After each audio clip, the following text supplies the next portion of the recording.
नमस्कार, मैं Rajendra Kumar, instructor telecom एसटीटीसी Ghaziabad. इस वीडियो में हम विभिन्न प्रकार के रेजिस्टेंस, उनको सीरीज व पैरेलल में जोड़ना, रेजिस्टेंस की टेस्टिंग, ओम्स का नियम व सीरीज पैरेलल सर्किट के बारे में आपको जानकारी देंगे।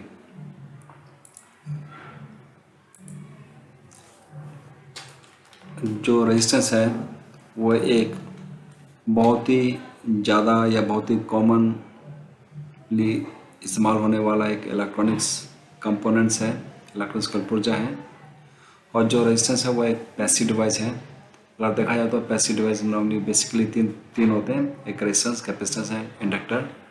तो जो रेजिस्टेंस है वो एक पैसिव डिवाइस है। पैसिव डिवाइस का मतलब है that is they contain no source of power supply. इसमें कोई पावर सप्लाई हमें नहीं कनेक्ट करनी पड़ती है। या कह लीजिए जैसे आपका ट्रांजिस्टर है, ट्रांजिस्टर से अगर आपको काम लेना है तो आपको उससे पावर सप्लाई कनेक्ट करनी पड़ती है या उसके बाइसिंग करनी पड़ती है। और ये किसी प्रकार का कोई एम्पलीफिकेशन नहीं करता है। जो ये काम है ये नॉर्मली क्या है, एक्टिव जो डिवाइसेस हैं वो करती है। बट ये क्या काम करती है, केवल वोल्टेज को कम करती है या फिर जो करंट है उसको कम करती है। अब वोल्टेज को divide as a voltage divider की तरह भी एक काम किया जाता है, करता है ये सर्किट। जो रेजिस्टेंस का जो मेन काम है वो आपके करंट के बहने में रुकावट पैदा करना है। और इसकी जो इकाई है वो क्या है, ओम। जितनी ज़्यादा रेजिस्टेंस की वैल्यू होगी उतना ही कम करंट फ्लो होगा इसका। नॉर्मली जो रेजिस्टेंस है उसकी जो वैल्यू है 1 ओम से कम से लेके 1 ओम से कम भी होती है और यहाँ से लेके यानी मेगा ओम तक रेजिस्टेंस की वैल्यू होती है। और अगर देखा जाए तो रेजिस्टेंस को 2 भागों में बांटा जा सकता है। नंबर 1 फिक्स्ड टाइप रेजिस्टेंस और दूसरा आपका वेरिएबल टाइप का रेजिस्टेंस। फिक्स टाइप का रेजिस्टेंस उसे कहते हैं जिसकी आप वैल्यू आप चेंज नहीं कर सकते हैं। जो रेजिस्टेंस दिया मान लेते हैं 1000 ओम का है तो उसकी 1000 ओम ही होगी रेजिस्टेंस, आप इसको चेंज नहीं कर सकते हैं। जबकि जो वेरिएबल टाइप का रेजिस्टेंस है आप उसके रेजिस्टेंस की वैल्यू को आप कम या ज़्यादा कर सकते हैं। और हम फिक्स टाइप के रेजिस्टेंस की बात करें तो अगर इसके बनावट के आधार पर देखा जाए तो ये नंबर 1 कार्बन कंपोजिशन टाइप के रेजिस्टेंस होते हैं। तो ये कार्बन कंपोजिशन टाइप के जो रेजिस्टेंस होता है ये कार्बन डस्ट और या फिर कह लीजिए ग्रेफाइट, जैसे पेंसिल में जो इस्तेमाल होता है ग्रेफाइट, और नॉन कंडक्टिंग सिरामिक जो आपकी क्ले, मिट्टी कह लीजिए, मिट्टी के पाउडर का मिश्रण होता है।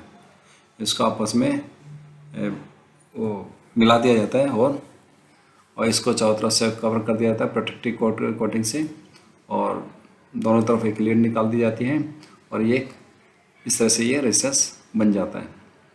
जो ये रेजिस्टेंस है, कार्बन टाइप के जो रेजिस्टेंस है, ये बहुत ही कम वाटेज के मार्केट में मिलते हैं और इनके जो टॉलरेंस है वो भी बहुत ही ज़्यादा होती है। हम आपको यही बता देते हैं कि चलो इसके बारे में हम आपको आगे बताते हैं कि वाटेज है या फिर टॉलरेंस क्या चीज़ होती है, इसके बारे में हम आगे बताते हैं आपको। दूसरा है आपका फिल्म टाइप रेजिस्टेंस। जो फिल्म टाइप का रेजिस्टेंस है इसमें क्या होता है आपका, ये जो आपका जो नॉर्मली क्या होता है आपका किसी इंसुलेटिंग मटेरियल के ऊपर, जैसे फॉर एग्जांपल सिरामिक या रॉड, उसके ऊपर हम क्या करते हैं कार्बन फिल्म या कार्बन की एक कोटिंग चढ़ा दी जाती है या फिर मेटल ऑक्साइड की कोई फिल्म चढ़ा दी जाती है। और तो इस प्रकार ये बन जाता है आपका फिल्म टाइप रेजिस्टर बन जाता है, जैसे कि आप डायग्राम में देख रहे हैं। और ये भी कम वाटेज के मार्केट में मिलते हैं। और ये बहुत ही प्रिसीजन टाइप के होते हैं, यानी कि इनकी जो रेजिस्टेंस की बहुत ही एक्यूरेट, अगर मान लेते हैं कि अगर आपका 100 ओम का रेजिस्टेंस है तो अगर हम 100 ओम का रेजिस्टेंस खरीदें तो इसकी वैल्यू 100 ओम के आसपास ही होगी। यही कह लीजिए इसकी जो टॉलरेंस है वो 1% या उससे भी कम होती है। जो अगला टाइप का जो रेजिस्टेंस है वो है आपका wire bound type. Wire bound type में क्या होता है, एक सिंपल एक तार होती है, उसको जैसे कि आप चित्र में देख रहे हैं गोल गोल लपेटा, चारों तरफ से प्रोटेक्टिव कवर कर दिया, एक तार एक इसको कनेक्ट करने के लिए एक टर्मिनल इधर निकाला, एक इधर निकाला, ये बन गया आपका वायर बाउंड टाइप का रेजिस्टेंस। जो वायर बाउंड टाइप का रेजिस्टेंस होता है वो इनकी जो पावर रेटिंग है वो ज़्यादा होती है। जैसे आप देख रहे हैं कि इन एक्सेस ऑफ 300 वाट तक इनकी पावर रेटिंग होती है और ये साइज में थोड़े बड़े होते हैं। नेक्स्ट स्लाइड, ये आपकी अगर हम रेजिस्टेंसों को सीरीज में अगर जोड़ें तो जैसे कि आप देख रहे हैं कि नीचे डायग्राम में 3 रेजिस्टेंस R1, R2 एंड ये आपस में रेजिस्टेंस जुड़े हुए हैं R1, R2 एंड Rn। दिखाया गया कि जितने भी आप रेजिस्टेंस सीरीज में जोड़ेंगे आप इस तरीके से रेजिस्टेंसों को सीरीज में जोड़ेंगे। जब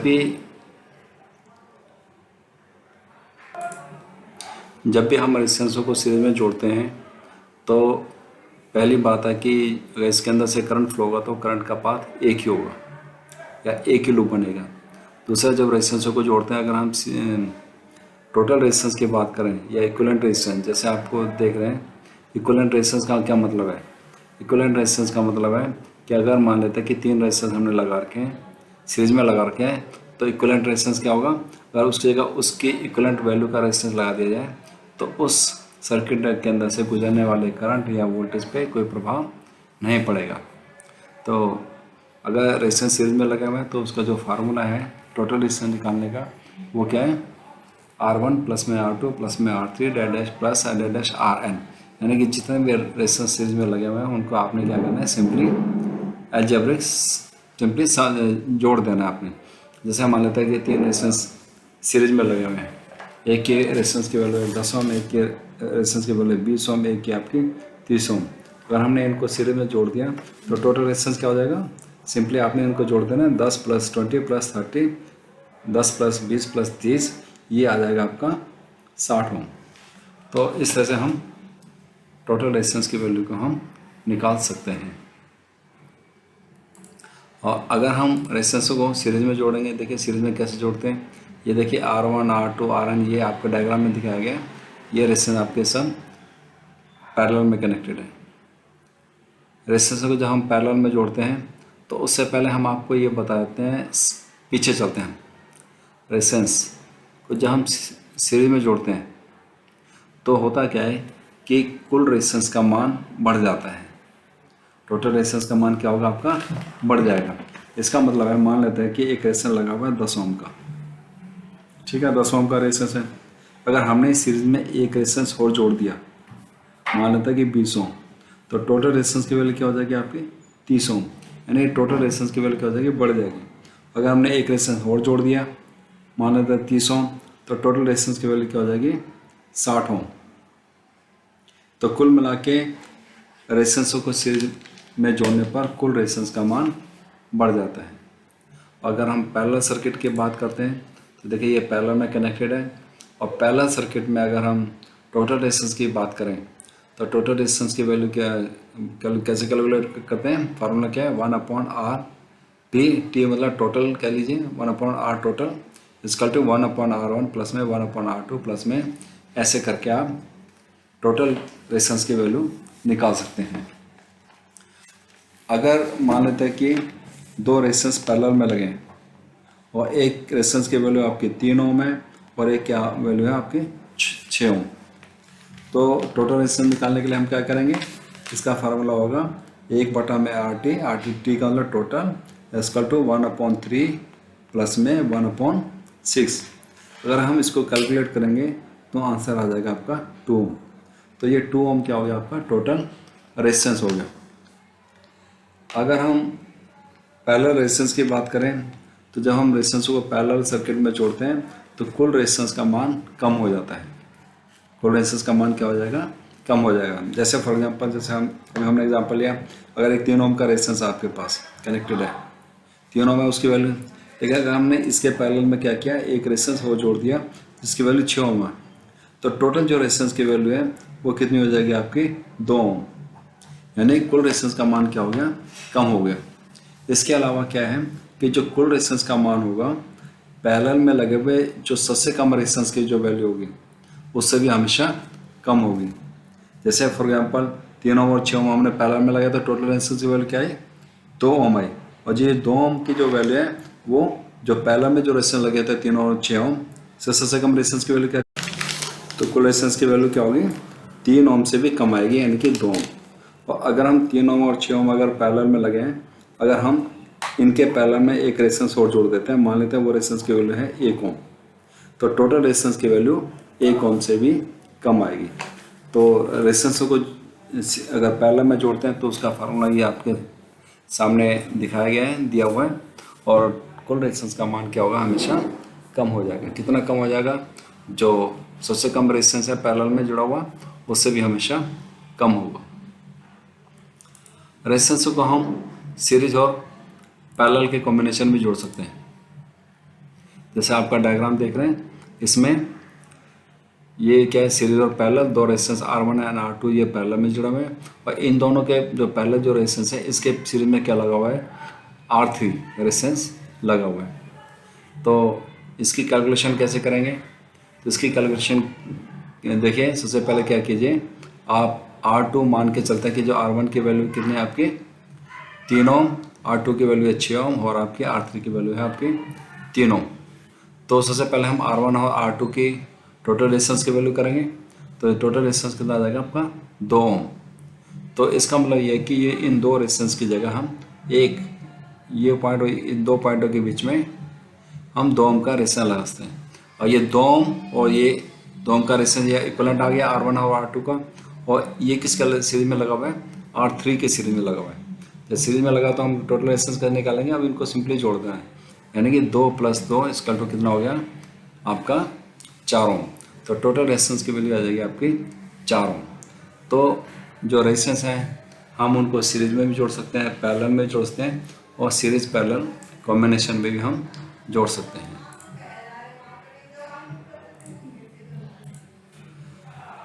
अगर हम इलेक्ट्रिकल सर्किट की बात करें तो ये डायग्राम में एक इलेक्ट्रिकल सर्किट दिखाया गया है।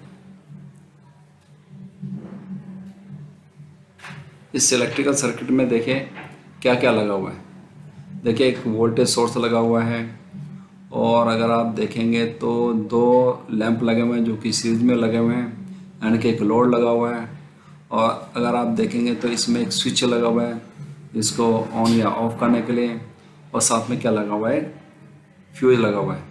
तो ये क्या बन गया आपका एक इलेक्ट्रिकल सर्किट।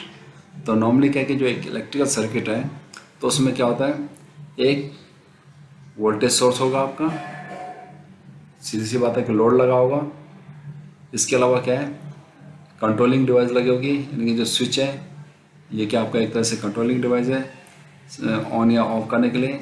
इसके अलावा एक फ्यूज लगा हुआ है, फ्यूज किस लिए, प्रोटेक्शन के लिए।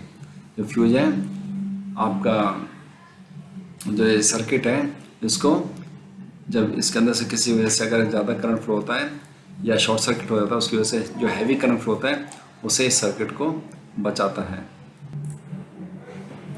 और देखिए अगर ये जैसे कंप्लीट सर्किट है, अगर ये सर्किट कंप्लीट है, कंप्लीट का मतलब कहीं से ये ब्रेक नहीं है, तो क्या होगा, इसके अंदर से करंट बहना शुरू हो जाएगा। जो करंट जो फ्लो होगा बैटरी के पॉजिटिव सिरे से चलता हुआ नेगेटिव सिरे पे ख़त्म हो जाएगा। करंट की डायरेक्शन ये होगी, जबकि आपको पहले बताया जा चुका है करंट की जो दिशा होगी वो कहाँ से होगी, नेगेटिव से पॉजिटिव की तरफ होगी। इस प्रकार से ये इलेक्ट्रिकल सर्किट आपका दिया हुआ है। अगर देखते हैं, हम पढ़ते हैं इलेक्ट्रिकल सर्किट के requirement. Number 1, power source is needed to supply the flow of current. Power supply चाहिए आपको। प्रोटेक्शन डिवाइस चाहिए। तीसरा आपका लोड डिवाइस, लोड चाहिए, किस लिए चाहिए, convert the electricity into work. जो लोड है वो क्या काम करता है, जो आपकी इलेक्ट्रिकल एनर्जी है उसको आप वर्क में कन्वर्ट करेगा, यानी जो इससे हमने काम लेना है। अगर बल्ब लगा रखे हैं तो हमने क्या करना है, जो आपकी इलेक्ट्रिकल एनर्जी है उसको प्रकाश ऊर्जा में बदलना है। इसकी जगह अगर हीटर लगा हुआ है तो हम ये इस इलेक्ट्रिकल एनर्जी को किस में बदलेंगे, हीट एनर्जी में बदलेंगे, ठीक है। और अगर कोई मोटर लगी हुई है तो वो क्या करेगी, इलेक्ट्रिकल एनर्जी को मैकेनिकल एनर्जी में बदलेगी, ठीक है। तो लोड लगा होगा। इसके अलावा क्या है, कंट्रोल डिवाइस लगी होगी, जैसे हमने बताया कि स्विच को ऑन या ऑफ करने के लिए। और इसके अलावा एक और चाहिए, conductors provide an electrical path to and from the power source. Power source से ये सबको कनेक्ट करने के लिए एक आपका कंडक्टर्स भी चाहिए होते हैं। तो ये क्या है आपका बेसिक रिक्वायरमेंट किसकी, इलेक्ट्रिकल सर्किट की। तो इलेक्ट्रिकल सर्किट में वोल्टेज सोर्स होगी, प्रोटेक्टिव डिवाइस होगी, आपका कंट्रोल सर्किट, कंट्रोल एक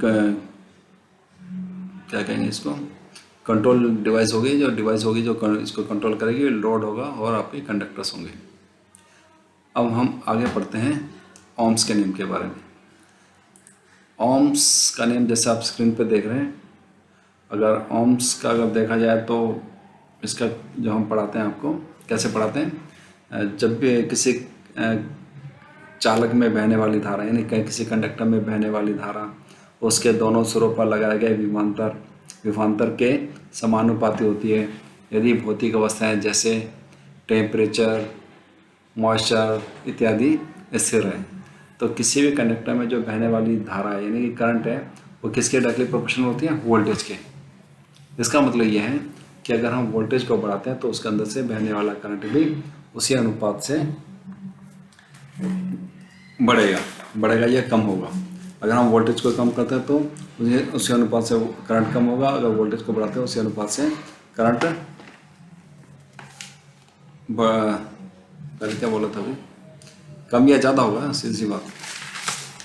अब देखिए, मान लेता है कि सर्किट है आपका, और सर्किट के अंदर से हमने उसमें एक वोल्टेज सोर्स जोड़ दिया, और उस वोल्टेज सोर्स से मान लेता है कि वोल्टेज सोर्स कितना आपका 6 वोल्ट का वोल्टेज सोर्स लगा दिया। जो वोल्टेज है वो 6 वोल्ट है, और जो आपका 6 एक लोड लगा दिया, और उस लोड की वजह से मान लेते हैं उस लोड लगाया और 6 वोल्ट आपने पावर सप्लाई लगा दी और सर्किट कंप्लीट हो गया। इसके अंदर से करंट फ्लो होगा, मान लेते हैं कि करंट फ्लो हो रहा है 1 एम्पियर। तो क्या होगा कि अगर आप वोल्टेज को बढ़ाते हैं, मान लेते हैं वोल्टेज डबल कर देते हो आप, ठीक है, तो उसी अनुपात से आपका करंट भी डबल हो जाएगा। यानी कि पहले 1 एम्पियर करंट फ्लो होता है, फिर आपका 2 एम्पियर करंट फ्लो होने जाएगा। ठीक है, इसी प्रकार अगर हम वोल्टेज को कम कर देते हैं, पहले 6 वोल्ट आपने अप्लाई की, 1 एम्पियर करंट फ्लो हुआ, अगर हम वोल्टेज कम कर देते हैं यानी आधी कर देते हैं यानी कि 3 वोल्ट कर देते हैं, तो इसके अंदर से बहने वाला करंट भी कितना हो जाएगा आपका, आधा एम्पियर। रात हो गई है लेकिन फिलहाल घिया तो रही चल रहे हैं, मैं फ़िलहाल इसको पॉज कर देता हूँ वीडियो। तो कुल मिला के समानुपाती का मतलब यह है कि जिस अनुपात से आप वोल्टेज या करंट को वोल्टेज या करंट नहीं, केवल वोल्टेज को कम या ज़्यादा करेंगे तो आपका जो करंट है वो भी उसी अनुपात से कम या ज़्यादा होगा। लेकिन ये कब होगा, जब आपकी भौतिक अवस्थाएँ कांस्टेंट होंगी। भौतिक अवस्था मतलब टेम्परेचर इत्यादि। नॉर्मली क्या होता है कि या ये कह लीजिए अगर आपका जो रेजिस्टेंस की वैल्यू है वो स्थिर है, और दूसरे शब्दों में ये कहते हैं करंट की वैल्यू या रेजिस्टेंस की वैल्यू क्या है, स्थिर है। क्योंकि जब आपने जब ये प्रैक्टिकल करोगे या करते हो तो अगर रेजिस्टेंस आपने लगा रखा है, आप वोल्टेज सोर्स लगा दिया, आपने एक रेजिस्टेंस लगा दिया, तो क्या होता है कि टेम्परेचर कम या ज़्यादा होने के कारण या मॉइस्चर कम ज़्यादा होने के कारण एनवायरनमेंट में रेजिस्टेंस की वैल्यू चेंज हो सकती है, पहले काम नहीं करेगा। यानी कि आपके सिंपली देखा जाए तो रेजिस्टेंस की वैल्यू क्या होनी चाहिए, कांस्टेंट होनी चाहिए। तो यह आपका ओम्स का नियम। नॉर्मली ओम्स का नियम कहाँ इस्तेमाल करते हैं, नॉर्मली भिंडी। देखिए लास्ट में जो वीडियो है उसमें हमने एक क्वेश्चन दिया था आपको, उसने ये बताया था what is the force responsible for the flow of voltage. तो यहाँ पे हम बता देना चाहते हैं कि जो वोल्टेज है वो फ्लो नहीं होती है, जो फ्लो होता है वो क्या, करंट फ्लो होता है। ठीक है, तो देखिए सोर्स वोल्टेज की जगह क्या लगा, is not affected by either current और रेजिस्टेंस। तो पहली बात तो आपके दिमाग में क्लियर होनी चाहिए कि आपने जो वोल्टेज सोर्स लगा दिया, वोल्टेज आपने अप्लाई कर दी, तो वो उस सर्किट के अंदर लगे हुए रेजिस्टेंस के ऊपर डिपेंड नहीं करती है, या उसके अंदर से करंट कितना फ्लो हो रहा है या नहीं हो रहा है उसके ऊपर डिपेंड नहीं करती है। तो वोल्टेज चेंज नहीं होती। अगर आपने 12 वोल्ट की बैटरी लगाई तो उसकी वोल्टेज 12 वोल्ट ही होगी, चाहे सर्किट के अंदर से बहने वाला करंट कम या ज़्यादा हो, या उसमें जो रेजिस्टेंस लगा हुआ है वो कम या ज़्यादा हो। दूसरा है कि जो करंट है, करंट आपका इफेक्टेड होता है। अगर वोल्टेज सर्किट में जो वोल्टेज है, अगर वोल्टेज आपने 12 वोल्ट लगाई है तो कोई जो भी करंट फ्लो हो रहा है, अगर आपने वोल्टेज की वैल्यू अगर बदल दी तो करंट भी की वैल्यू भी चेंज हो जाएगी। और जो करंट की वैल्यू अगर आपने रेजिस्टेंस की वैल्यू कम या ज़्यादा कर दी तो करंट भी आपका ज़्यादा या कम हो जाएगा, वो भी चेंज होगा। इसके अलावा जो सर्किट में लगा हुआ जो रेजिस्टेंस है वो is not affected by either voltage या करंट, वो उस सर्किट के अंदर से गुजरने वाले करंट या वोल्टेज के ऊपर डिपेंड नहीं करता है। यानी कि अगर आप एक इलेक्ट्रिकल सर्किट है उसमें आपने 100 ओम का एक रेजिस्टेंस लगा दिया, तो अगर आप वोल्टेज कम या ज़्यादा करते हैं तो या उसके अंदर से बहने वाला जो करंट कम ज़्यादा होता है तो रेजिस्टेंस की वैल्यू पे कोई प्रभाव नहीं पड़ता है।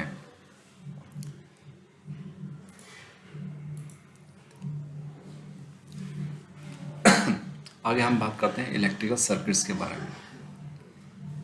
जो इलेक्ट्रिकल सर्किट्स होते हैं 3 प्रकार के होते हैं, सीरीज सर्किट, पैरेलल सर्किट और सीरीज एंड पैरेलल सर्किट। देखिए पहले हमने जो सीरीज में रेजिस्टेंस जोड़े थे वो रेजिस्टेंस को हमने सीरीज में जोड़ा था, वो सर्किट नहीं था। सर्किट कब बनता है, जब आप मान लेते हैं कि रेजिस्टेंस आपने सीरीज में लगा रखे हैं, आपने एक वोल्टेज सोर्स कनेक्ट किया, सर्किट आपका कंप्लीट है, कहीं से ब्रेक नहीं है, उसके अंदर से करंट बहने लग गया, तो ये क्या बन जाएगा, एक सर्किट बन जाएगा। लेकिन जब तक रेजिस्टेंस 3 रेजिस्टेंस सीरीज में लगे हुए कोई पावर सोर्स नहीं जुड़ा तो वो इलेक्ट्रिकल सर्किट नहीं होगा। तो फिलहाल हम आपको जो जानकारी देंगे वो इलेक्ट्रिकल सर्किट्स के बारे में देंगे। तो अगर हम सीरीज सर्किट की बात करते हैं तो ये डायग्राम में दिखा रखा है। सीरीज सर्किट में क्या कि जो भी आपका जो लोड है, देखिए लोड का मतलब है जो भी आप पावर सप्लाई से कनेक्ट करोगे, किस लिए कनेक्ट करोगे, ताकि आप इलेक्ट्रिकल एनर्जी को से काम ले सको। आप जो पावर सप्लाई है उससे आप फैन कनेक्ट करते हो, फैन किससे जोड़ते हो, ताकि आप हवा ले सको। इलेक्ट्रिकल जो एनर्जी है वो क्या काम करती है, आपके जो फैन है उसमें लगी जो मोटर है उसको चलाती है, या ये कह लीजिए इलेक्ट्रिकल एनर्जी को वो क्या करता है, फैन क्या करता है, मैकेनिकल एनर्जी में बदल देता है, रोटेशनल एनर्जी में बदल देता है, जो भी है। जैसे अगर आपने लैंप जोड़ दिए, लैंप जोड़ा हुआ है आपने, तो लैंप क्या करेगा, इस इलेक्ट्रिकल एनर्जी को प्रकाश ऊर्जा में बदला जाता है। यानी कि इससे हम क्या करते हैं, वर्क डन होता है, वर्क लेते हैं, जो हमें जिस चीज़ की हमें ज़रूरत पड़ती है। खैर जो भी हम पावर सप्लाई से कनेक्ट करते हैं उसको हम कहते हैं लोड कहते हैं। और आपने जैसे आपके घर में आपने पंखा जोड़ा हुआ है, ट्यूबलाइट जोड़ा हुआ है, फैन जोड़ा हुआ है, कूलर जोड़ा हुआ है, आजकल एसी भी जोड़ोगे आप, ये सब क्या कहलाता है, लोड।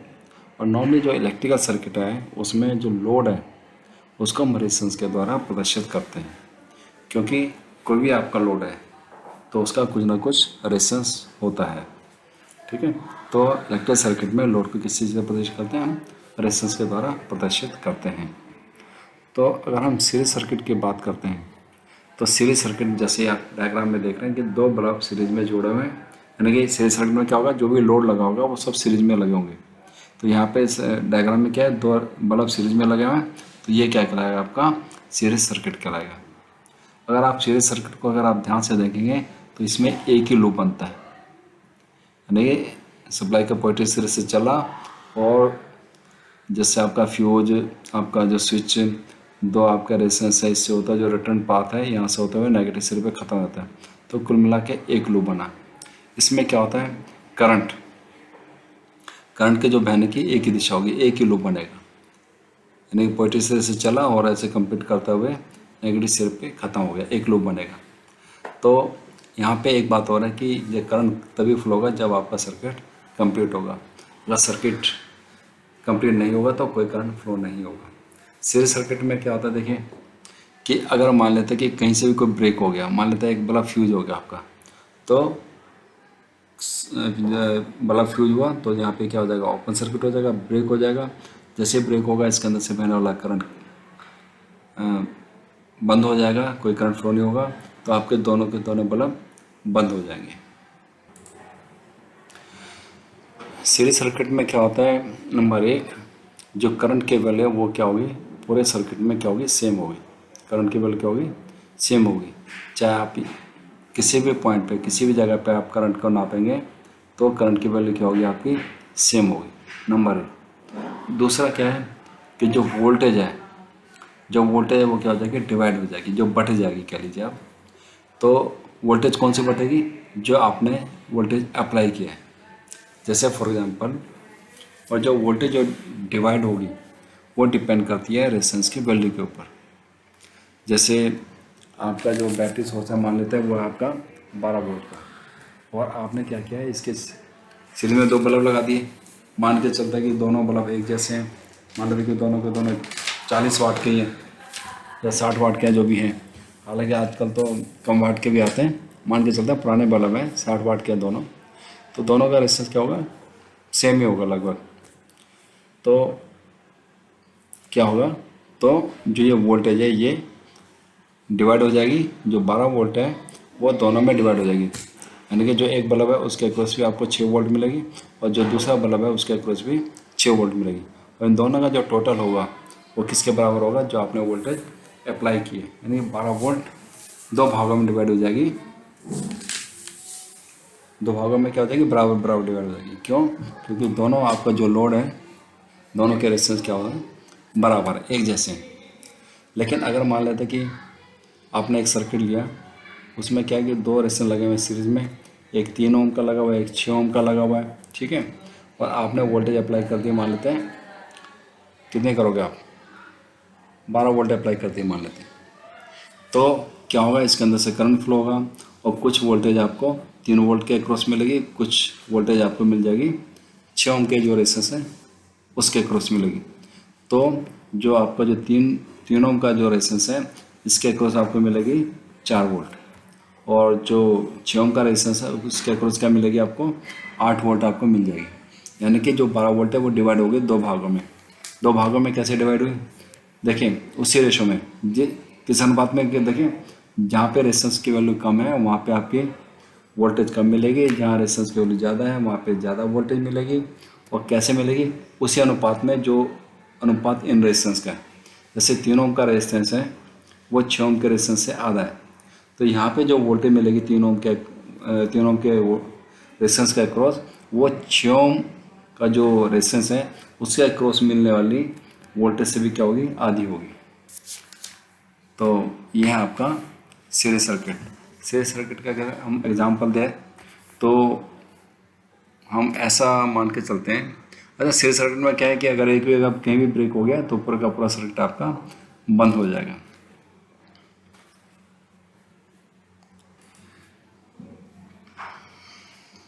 सीरीज सर्किट की बात करें तो बहुत पुरानी टाइम है, बहुत पुरानी नहीं, कुछ सालों पुरानी बात है। बेचारे दिवाली का टाइम होता था, पति देव होते थे, वो क्या करते थे, अपने बाहर लाइटिंग के लिए लड़ियाँ लगाते थे और लड़ियाँ खुद ही बनाते थे। वो क्या करते थे, 6 वोल्ट वाले आपके बल्ब लेके आते थे और ज़्यादा अच्छी क्वालिटी के नहीं मिलते थे बल्ब, ऐसे होते थे वो भी। जो हमारा एक्सपीरियंस तो यही है कि ज़्यादा अच्छी क्वालिटी के नहीं मिलते थे, तो जो पति देव हैं वो क्या करते थे, इनको सीरीज में जोड़ते थे।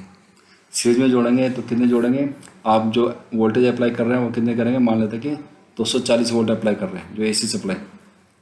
और हम आपको यहाँ पे एक बात और बताना चाहते हैं कि कोई भी आपका इलेक्ट्रिकल डिवाइस है, जो जैसे मान लेते हैं फ़ैन है, आपका बल्ब है या जो भी है, तो नॉर्मली उसमें 2 चीज़ें रखी होती हैं।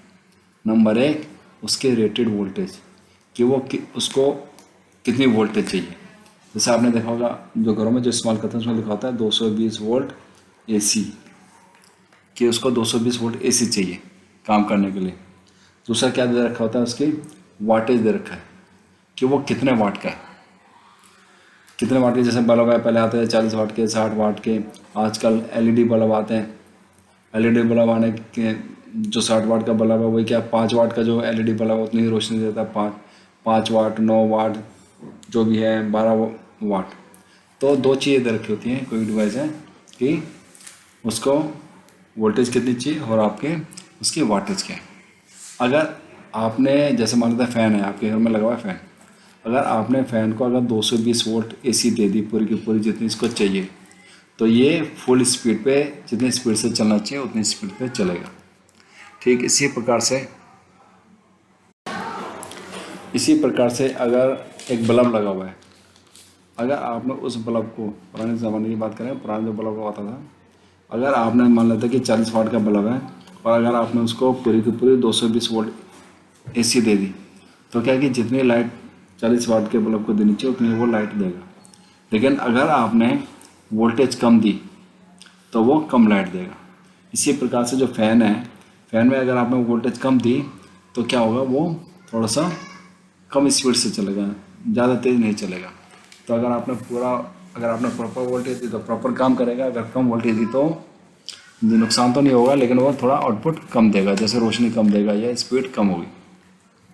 लेकिन अगर आपने वोल्टेज ज़्यादा दे दी, यानी कि 220 वोल्ट के लिए वो डिज़ाइन है, लेकिन अगर आपने मान लेते हैं कि 300 वोल्ट दे दी तो संभावना ये है कि वो आपका ख़राब हो जाएगा या उड़ जाएगा। तो वोल्टेज ज़्यादा नहीं देनी है, कम दे सकते हो, कम देने में कोई नुकसान नहीं है, बस ज़्यादा से ज़्यादा कि आउटपुट आपको कम मिलेगी, लेकिन अगर आप पूरी वोल्टेज देते हो तो पूरा आपको आउटपुट मिलेगी। तो हम सीरीज सर्किट की बात कर रहे थे और लड़ियाँ बना रहे थे। दिवाली का टाइम था, जो लड़ी का जो बल्ब था वो कितने वोल्ट का था, 6 वोल्ट का था। और हम क्या कर रहे थे, सीरीज में जोड़ रहे थे इनको, सीरीज में जोड़ रहे हैं। और अगर आप चाहते हैं कि हर बल्ब को पूरी की पूरी वोल्टेज मिले तो क्या चाहिए, हमें कितने बल्ब लगाने पड़ेंगे, हमें लगाने पड़ेंगे 240 को आप डिवाइड कर दो कितने से, 6 वोल्ट से, तो कितना, 6 चौक 24, 0 40। अगर आप सीरीज में 40 बल्ब लगाते हैं तो क्या होगा, हर बल्ब को क्या मिल जाएगा, 6 वोल्ट मिल जाएगी। हर बल्ब के अक्रॉस कितनी मिल जाएगी आपको, 6 वोल्ट, बराबर बराबर मिलेगी, क्योंकि सारे बल्ब एक जैसे। तो अब यहाँ पे क्या है कि अगर आपने 40 बल्ब लगा दिए, आपने 220 वोल्ट दे दी, तो आपकी पूरी लाइट से ये बल्ब जलेंगे और कुल मिला के कोई परेशानी नहीं होगी। लेकिन परेशानी होती है, क्या परेशानी होती है, अगर किसी वजह से वोल्टेज आपकी फ्लक्चुएट कर जाती है, वोल्टेज थोड़ी सी बढ़ जाती है, 240 वोल्ट हो जाती है, मान लेते हैं, नहीं 240 तो पहले थी ना, 240 के मान लेते हैं किसी वजह से 300 वोल्ट आ जाती है, तो उससे क्या होगा कि हर जो बल्ब लगा हुआ है लड़ी में, उसको जो वोल्टेज मिलेगी वो ज़्यादा मिलनी शुरू हो जाएगी, 6 वोल्ट से ज़्यादा। तो 6 वोल्ट से ज़्यादा मिलेगी तो संभावना ये है कि कोई ना कोई बल्ब आपका फ्यूज हो जाएगा। जैसे फ्यूज होगा वो ब्रेक हो जाएगा, जैसे ब्रेक होगा आपका सर्किट के अंदर से किसी प्रकार का कोई करंट फ्लो नहीं होगा और पूरी की पूरी लड़ी आपकी बंद हो जाएगी। तो जो समझदार आदमी हैं वो क्या काम करते हैं, वो 40 बल्ब कभी नहीं लगाएंगे, और 40 की जगह क्या लगा देंगे, 50 बल्ब लगा देंगे। 50 बल्ब लगाने से क्या होगा कि हर बल्ब के अक्रॉस, हर लड़ी में जो बल्ब लगा हुआ है उसके अक्रॉस जो वोल्टेज होगी वो 6 वोल्ट से भी कम होगी, ठीक है। लेकिन 6 वोल्ट से कम होगी तो उससे क्या होगा, लाइट थोड़ी सी, जो प्रकाश है, जो लाइट निकलेगी वो थोड़ी कम निकलेगी। लेकिन अगर वोल्टेज किसी वजह से थोड़ी सी बढ़ भी जाती है तब भी इसको किसी प्रकार का नुकसान नहीं होगा। तो समझदार बंदे ऐसे करते थे। लेकिन चूँकि ज़्यादा अच्छी क्वालिटी के नहीं होते थे, 50 बल्ब लगा दिए फिर भी वो केवल उड़ जाते थे। होता क्या था, बेचारा जो घर का आदमी है, जो जिसने ये बनाई है लड़ी, अब उसी की जिम्मेदारी है उसको ठीक करना है। तो वो टेस्ट लैंप लेके शुरू आता था, देखता था कहाँ कहाँ वोल्टेज आ रही है, कहाँ तक कनेक्टिविटी है। उसके बाद जहाँ कनेक्टिविटी नहीं मिल रहा है तो वो क्या करता है, वो बल्ब तो चेंज कर नहीं सकता, वो उन दोनों उसको निकाल के दोनों तारों को आपस में ट्विस्ट करके शॉर्ट सर्किट करके पूरी लड़ी फिर से शुरू कर देता था, ठीक है। खैर आजकल तो अच्छी अच्छी लड़ियाँ आती हैं, यूज़ एंड थ्रो वाली आती हैं, इस्तेमाल करो और फेंक दो, रिपेयरिंग का कोई मतलब ही नहीं है। यह था आपका सीरीज सर्किट और उसका हम इस्तेमाल जब करते थे। अब इसके बाद हम बात करते हैं पैरेलल सर्किट की। अगर हम पैरेलल सर्किट की बात करें तो ये है आपका पैरेलल सर्किट। पैरेलल सर्किट में जितने भी लोड हैं वो क्या लगे होंगे, पैरेलल में लगे होंगे। जैसे आपके घरों में एसी सप्लाई आती है और जितने भी इक्विपमेंट्स लगे होते हैं वो सब क्या लगे होते हैं, पैरेलल में लगे होते हैं। जो पैरेलल सर्किट है, पैरेलल सर्किट में देखिए क्या है, number 1,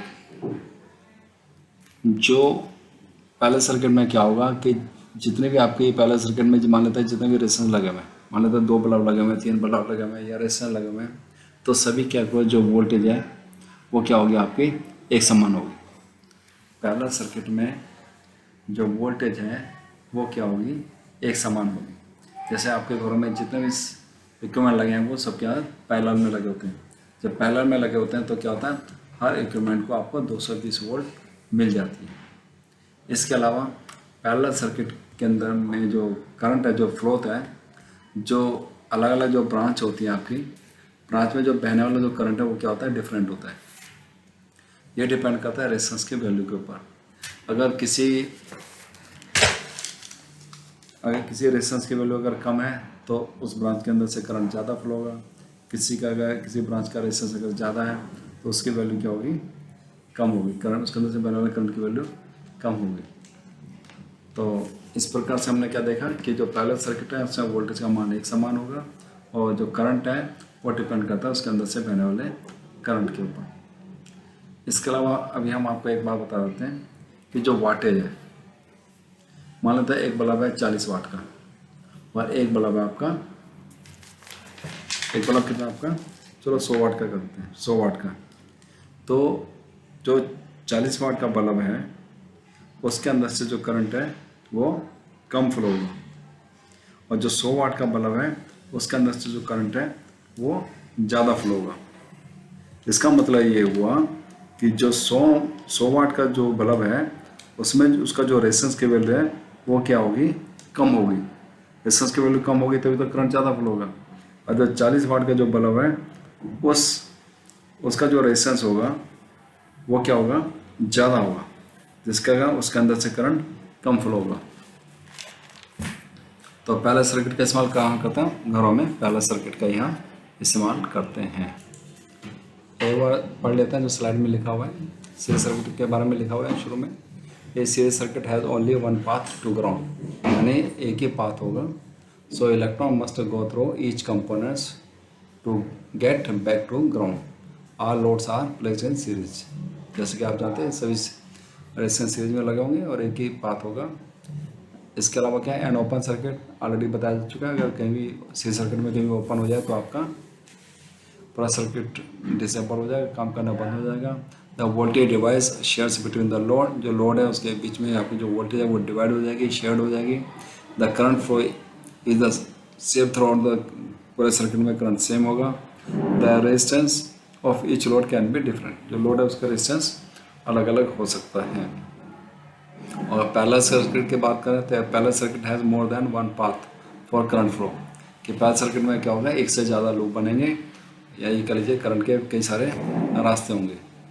the same voltage applied across the each branch, her branch में क्या है कि आपकी वोल्टेज सेम मिलेगी। Flow resistance in each branch is same, the current in each branch will be same. अगर प्रत्येक ब्रांच में अगर रेजिस्टेंस की वैल्यू सेम है तो आपका जो करंट है सेम होगा। लेकिन अगर जो रेजिस्टेंस की वैल्यू डिफरेंट है तो उनके अंदर से बहने वाला करंट भी डिफरेंट होगा। और इसमें सबसे बड़ी खास बात क्या है कि अगर कोई एक ब्रांच में किसी प्रकार का कोई व्यवधान आ जाता है या ब्रेक हो जाता है तो केवल उसी ब्रांच इफेक्टेड होगी, वही ब्रांच बंद होगी, बाकी आपके काम करते रहेंगी।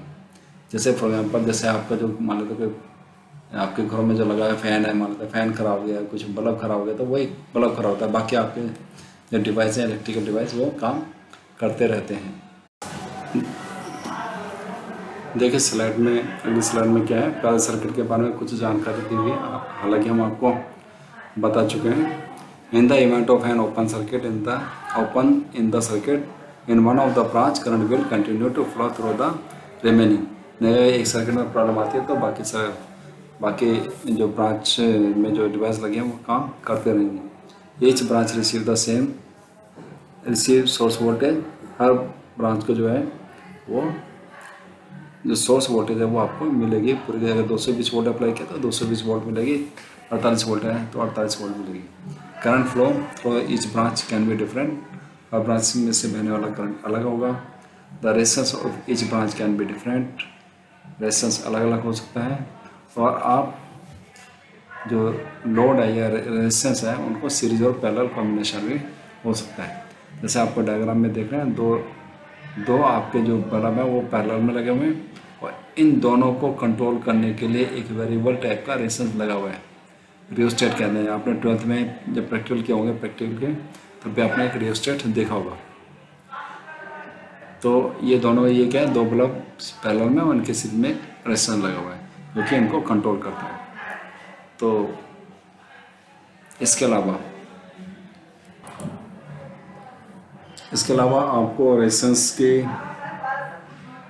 की कलर कोडिंग के बारे में जानकारी होनी चाहिए। जो कार्बन टाइप का रेजिस्टेंस है उसमें आपने देखा होगा चित्र में अलग अलग कलर के बैंड दिए हुए हैं। उस बैंड की सहायता से हम उस रेजिस्टेंस की वैल्यू का पता करते हैं, ये आपको जानकारी होनी चाहिए। इसके अलावा रेजिस्टेंस को कैसे चेक करते हैं या टेस्ट करते हैं, इसके बारे में भी आपको जानकारी होनी चाहिए। तो अगली जो वीडियो है उसमें हम आपको रेजिस्टेंस की कलर कोडिंग के बारे में बताएंगे और रेजिस्टेंस को कैसे टेस्ट किया जाता है उसके बारे में हम आपको विस्तार से जानकारी देंगे। इस वीडियो में इतना ही। धन्यवाद।